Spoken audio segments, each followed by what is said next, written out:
অতৰ বছৰৰ পৰা চৰকাৰ ঘৰটোলৈ আশা কৰি আছোঁ। চৰকাৰেনো কেতিয়া আমাক ঘৰ দিব ঠিকেই নাই আৰু চবেই ঘৰ পায়, মইহে ঘৰ নাপাওঁ। এই ভাগা চিগা জপোৱা ঘৰটোতে থাকিব লাগে। ইমান দুখীয়া হৈ আছোঁ যে চৰকাৰে আমাক মানে দেখা নাপায়। আমি যে ঘৰ এটা পাব লাগে, ধনী ধনী মানুহবিলাকে ঘৰ পাই থাকে ঠিক নাইকিয়া আৰু। বাইদেউ আপোনালোকে কিয় আহিছিল? আপোনালোকৰ ঘৰৰ আপোনালোকৰ ঘৰৰ এনে মুখিয়াল কোন? এনে ঘৰৰ মুখিয়াল ময়ে। মানে ঘৰৰ কাগজ দিব আহিছে। হয়। আৰু কাৰ ঘৰলৈ যাব? এয়া সেই মানুহ আহিছে, তাৰপিছত বিনোদ বুলি কোৱা মানুহ এজনো আহিছে। আৰু বোলে ভুৱনেশ্বৰীও পাব বোলে। পাব নাম আহিছে নেকি? তাইকে সদায়কে ৰাতিপুৱা তাহাঁতৰ ঘৰলৈ গ'লে তাইকে যি কথা কয় বোলে, মই বোলে ঘৰ পাব লাগে বোলে। পানেশ্বৰীহঁতৰ ঘৰ অহা নাই নেকি? পানেশ্বৰী নামটো মই এতিয়ালৈকে শুনা নাই। হয় নেকি? পানেশ্বৰীজনী ইমান দুখ কৰি থাকে, সেইকাৰণে সুধিছো আৰু। মই নামটো শুনা নাই সেইকাৰণে বাৰু আপুনি অফিচত কথা ক'বচোন। এহেঁতৰ ঘৰলৈ ঘৰৰ মানুহ আহিছে, ময়ো এবাৰ খবৰটো লৈ আহোঁ ৰ।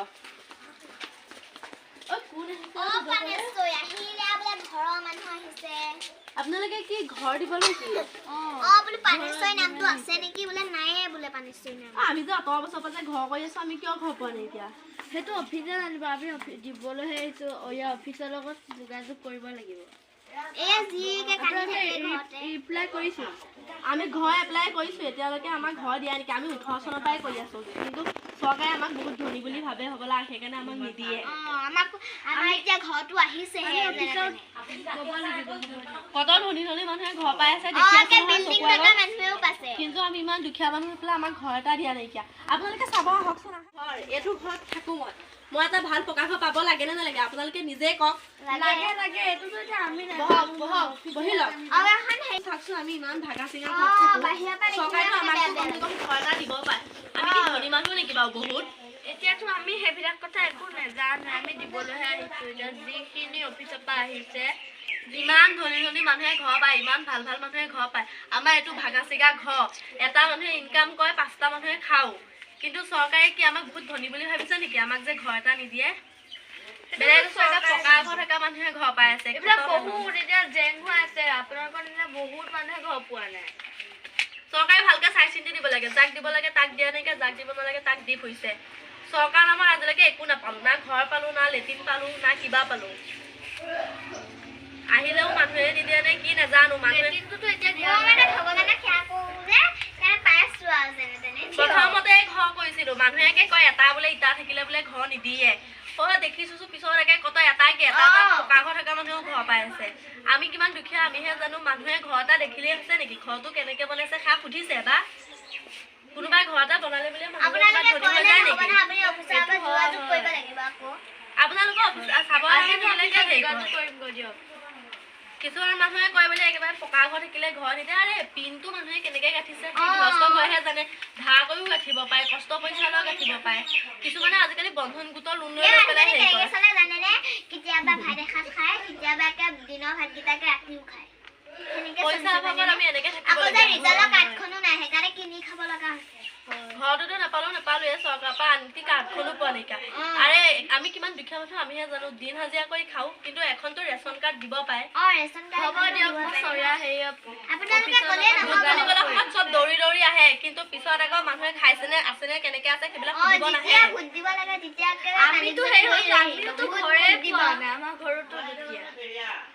আপোনালোকে চাকৰি কৰি আছে, আমাৰ ঘৰত চাকৰি বাকৰি নাইকিয়া। এটা মানুহে 5টা মানুহে খাওঁ, এটা মানুহে ইনকাম কৰে। লোকৰ ঘৰত দিন হাজিৰা কৰিহে আমি চলি আছো। আমি কি চাকৰি কৰো নেকি? আমাৰ ভিতৰখন এবাৰ চাওকচোন। কি জানেনে বাইদেউ, মই যে 18 চনৰ পৰা যে ঘৰবিলাক যে এপ্লাই কৰি আছো, প্ৰথমতে কওঁতে মানুহে কয় বোলে আমি বহুত ধনীৰ কাৰণে নিদিয়ে, পিন থাকিলে নিদিয়ে, 100টা ইটা থাকিলে নিদিয়ে। পিছত দেখিছো কিমান ভাল ভাল মানুহে ঘৰবিলাক পাই আছে। আৰু মানুহে পিন এটা গাঠিলে বুলি কি মানুহৰ ধনী হৈ যায় নেকি? গৈছো, অফিচৰ পৰা নাম চাম আহিছে, কিন্তু ঘৰটো কিয় পোৱা নাই নাজানো আৰু। দুজনীকে গাভৰু ছোৱালী আছে, চৰকাৰে ঘৰ দিব বুলি আশা কৰোঁতে কৰোঁতে মজিয়াত ওপৰৰ পৰা পানী পৰিব লৈছে। ইয়াত পানী পৰে, পানী টুকি টুকি ভাত খাবলগীয়া হৈছে। কিন্তু চৰকাৰে আমাৰ নিচিনা দুখীয়া মানুহক ঘৰ এটা দিবলৈ নেদেখে।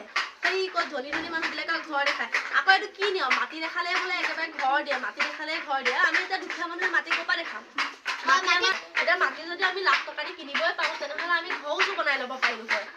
কাৰোবাৰ ঘৰত 5টা 6টা মানুহৰ যেনিবা বিঘাই বিঘাই মাটি থাকিব, ভগাই ভগাই ল'ব। সেইবুলি কি সিহঁতে চবেই 5টা 6টাই ঘৰ পাই থাকিব নেকি? দুখীয়াবিলাক এনেকেই আছে আৰু খুৱাই ওপৰতে পাই আছে। দুখীয়াবিলাকে কেনেকৈ থাকিব নেকি? মানুহজনেও আপোনালোকে মানুহ চাই চাই ঘৰ দিয়ে নে দুখীয়া মানুহ চাই চাই ঘৰ দিছে? আমিতো নিদিওঁ। চৰকাৰে ঘৰ দিছে কাৰ কাৰণে? দুখীয়াবিলাকৰ কাৰণেহে দিছে। এতিয়া দুখীয়াবিলাকে নাপায়, সেই ধনীবিলাকেহে পাই আছে।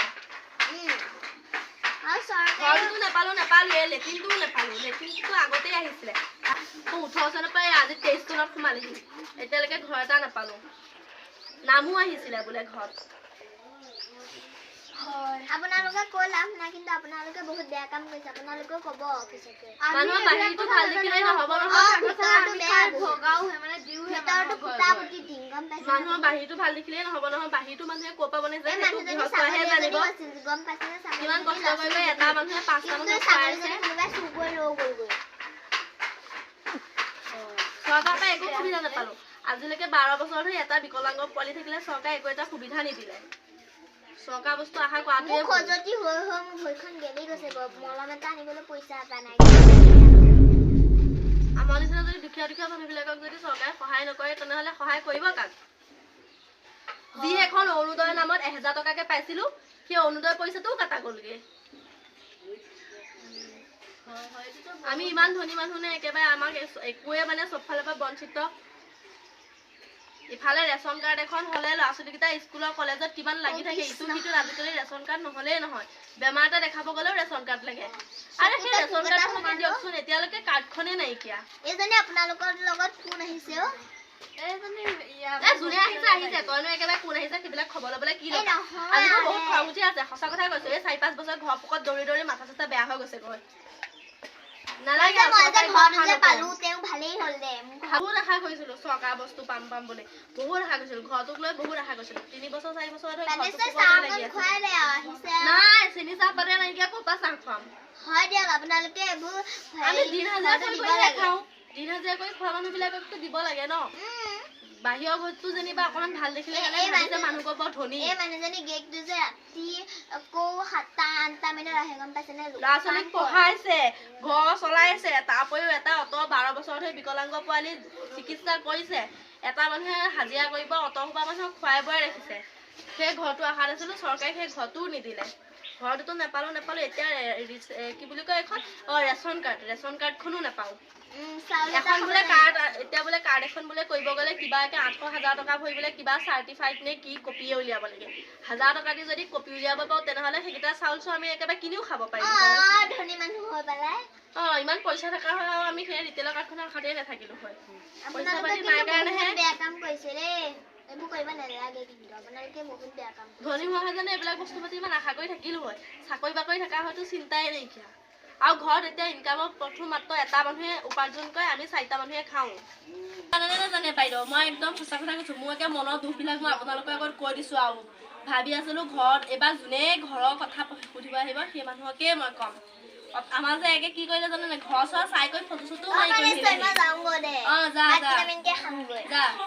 ঘৰ চৰ চাই কৰি একে ফটো চটো মাৰি কৰি নিলেহি। ভাবি আছোঁ ঘৰটো পাম। কিন্তু এতিয়া শুনিছোঁ বোলে আমাৰ নামেই কাটি দিলে লিষ্টৰ পৰা। নাজানো আমি কি ইমানকে গাঁৱত ধনী হ'লো যে একে আমাৰ নাম কাটি দিছে। বহুত দুখ লাগি আছে বুজিছে। এটা ল'ৰা থাকিলে, কিন্তু আজিলৈকে একো চৰকাৰৰ পৰা নাপালোঁ। আমি কিনো কৰিম, দুখীয়া মানুহ। আমি আৰু চৰকাৰেও কিবা এটা বস্তু আশাত থাকোঁ, কিন্তু আমি সেই সকলোবিলাক বস্তুৰ পৰা চৰকাৰে দিয়া বস্তুৰ পৰা আমি বঞ্চিত। আমি একোৱে নাপাওঁ। বহুত দুখ। কি কৰিব, দিন হাজিৰা কৰি খোৱা মানুহে কষ্ট কৰিয়ে জীৱন পাৰ কৰিব লাগিব। এইবিলাক পেহী পুতেকেইটাও তেনেকুৱাই বিকলাংগ, অৰুণোদয় পাই থাকিলে, এতিয়া অৰুণোদয়টো কাটি দিলে। হয় দিয়ক, এইবিলাক দুখীয়া মানুহবিলাকক এইবিলাক মানুহৰ পৰা কিয় কাটিব লাগে? আমাৰো ভাইটিটো এনেকুৱাই আছিলে। 12 বছৰ ধৰি পেলাই এটা পোৱালি নিজে যিমানখিনি সমৰ্থ অনুসৰি চিকিৎসা কৰিলোঁ, নোৱাৰিলোঁ। কিন্তু অৱশেষত পোৱালিটোৱে এতিয়া ঢুকাই থাকিলে। যদি আপুনি পাৰে আমাক ঘৰটো দিয়াৰ ব্যৱস্থা কৰিব। আমাৰ ঘৰত এতিয়া উপাৰ্জন কৰিব পৰা এটাই মানুহ, আমি বাকী চব খাৱৰীয়াহে। মাইকী মানুহ দুজনীয়েনো কি কাম কৰি খাম? এটা মানুহে দিন হাজিৰা কৰে, আমি মাইকী কেইজনীয়ে খাওঁ। গতিকে পিছলৈ বোলে আৰু বোলে ল'ৰা আছে, ল'ৰাই যে ডাঙৰ হৈ পেলাই নিজে ইনকাম কৰি মাক বাপেকক চাব সেইটোও নহয়। ঘৰত কোনো ল'ৰা ছোৱালীও নাইকিয়া, এটা ল'ৰা আছিলে আৰু বিকলাংগ আছিলে, সি অলপ দিনৰ আগতে ঢুকালেও।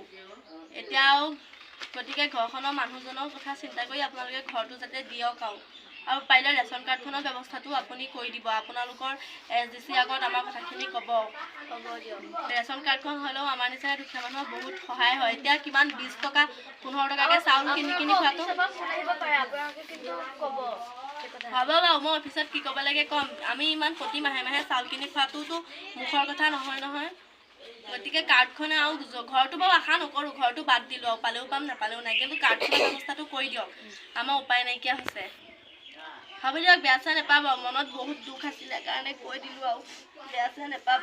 হ'ব দিয়ক, আপোনালোকৰ আগতে মনৰ দুখখিনি প্ৰকাশ কৰিছোঁ আৰু কি কৰিব। মই সদায় ভাবোঁ চৰকাৰী ঘৰ এটা পাই মই তাত থাকিম, কিন্তু আজিলৈকে নাপালোঁ। সেইকাৰণে মই এনেকৈ ক'বলগীয়া হৈছে, মোক বেয়া নাপাব আপুনি। হ'ব দিয়ক। এই ভিডিঅ'টো মই ধেমালিকৈ বনাইছোঁ যদিও কিন্তু কথাখিনি সঁচাই হয়, কাৰণ এতিয়াও এনেকুৱা বহুত সংখ্যা মানুহ আছে যিয়ে চৰকাৰৰ এই যিটো আৱাস যোজনা, এই ঘৰটোৰ পৰা এতিয়াও বঞ্চিত হৈ আছে। গতিকে ভিডিঅ'টোৰ জৰিয়তে মই চৰকাৰলৈ এটাই অনুৰোধ কৰিছোঁ, যিখিনি মানুহে সঁচাকৈ এইটো ঘৰৰ বাবে যোগ্যৱান হয় সেইখিনি মানুহক অতি শীঘ্ৰে যাতে ঘৰটো দিয়ক, আৰু ঘৰ দিয়াৰ আগতে চাই লওক কোনে ঘৰটোৰ কাৰণে যোগ্য হয় আৰু যোগ্য নহয়। কাৰণ যোগ্যৱান মানুহবিলাক থাকি গৈছে, কিন্তু যিবিলাকে নিজে কৰিব পৰা ক্ষমতা আছে কিন্তু তেওঁলোকেহে বেছিকৈ এইটো সুবিধা পাইছে। চ' অতি শীঘ্ৰে যাতে দুখীয়া লোকসকলক তেওঁলোকৰ সপোনৰ ঘৰখন যাতে দিয়ে।